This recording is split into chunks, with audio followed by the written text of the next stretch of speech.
എല്ലാ എന്താ നിങ്ങളെ പരിപാടി? ഞങ്ങള് ഫുഡ് കൊടുത്തു.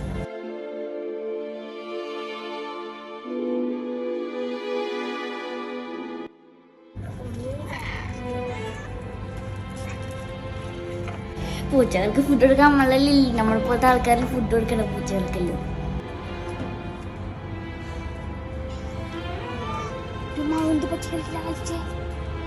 ഇത് നല്ല കഷ്ടത്തിൽ പാവം.